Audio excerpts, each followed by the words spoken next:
विद्यार्थी मित्रांनो, आज कोणता वार आहे? शनिवार. शनिवार म्हटलं की आपल्याकडे काय असते? प्रयोग. प्रयोगातून विज्ञान असते की नाही. आज आपण विज्ञान शिकणार आहोत, मात्र प्रयोगामधून. तर आजच्या प्रयोगाचं नाव आहे क्रियाबल आणि प्रतिक्रिया. तर यासाठी लागणारं साहित्य आहे एक गुळगुळीत पृष्ठभाग, एक गुळगुळीत टेबल जो की या ठिकाणी उपलब्ध आहे, आणि 2 पट्ट्या. ह्या आपण घेतलेल्या आहेत 30 सेंटीमीटरच्या 2 पट्ट्या.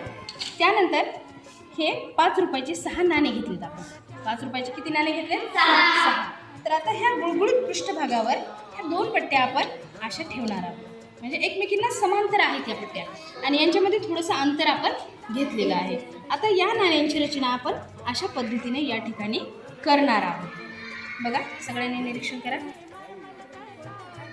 हे नाणे आपण काय केले? एकमेकांच्या समोर ठेवलेले आहेत एका रेषेमध्ये, आणि ह्या पट्टीपासून थोड्या अंतरावरती आपण हे नाणे काय केलेले आहेत? या ठिकाणी ठेवलेले आहेत. आता पट्टीच्या सुरुवातीला 6व्या नंबरचं नाणं आपण सुटं ठेवलेलं आहे.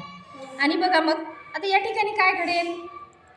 तर या नाण्याने मी एक टिचकी मारणार आहे. टिचकी मारणे म्हणजे दुसरं तिसरं काही नाही, तर बल देणे. काय देणे? बल देणे. तर बघा आता काय घडते ते. मी टिचकी मारते. काय झालं रे? ते सगळ्यात समोरचं जे नाणं होतं ते काय झालं? पुढे गेलं. समोरचं नाणं काय झालं? पुढे गेलं. आता मी मारताना तर टिचकी ह्या 1 नंबरच्या नाण्याला मारली होती, पण जाताना मात्र 5 नंबरचं नाणं समोर गेलं. असं का घडलं असेल बरं?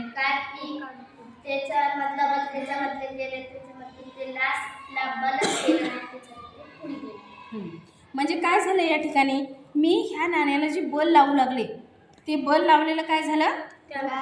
पहिल्या नंबरच्या नाण्यापर्यंत ते गेलं आणि त्या ठिकाणी ते ट्रान्सफर झालं.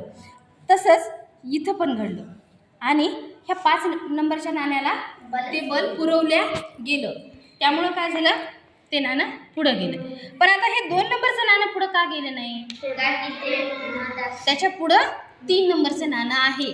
ज्यावेळेस हे 2 नंबरचं नाणं 3 नंबरच्या नाण्याला बल लावत होतं, त्यावेळेस 3 नंबरच्या नाण्यानं 2 नंबरच्या नाण्याला प्रतिक्रिया बल लावलं, आहे की नाही? त्यामुळं हे नाणं पुढे जाऊ शकलं नाही, जागेवरच बसलं. आणि असं सेम ह्या 4 नाण्यांसोबत घडलं. मात्र 5 नंबरच्या नाण्याला मात्र या ठिकाणी पुढं जागा होती. त्याच्यामुळं काय झालं? या ठिकाणी बल लागलं आणि ते नाणं पुढं गेलं. ठीक आहे, समजलं का आजचा प्रयोग?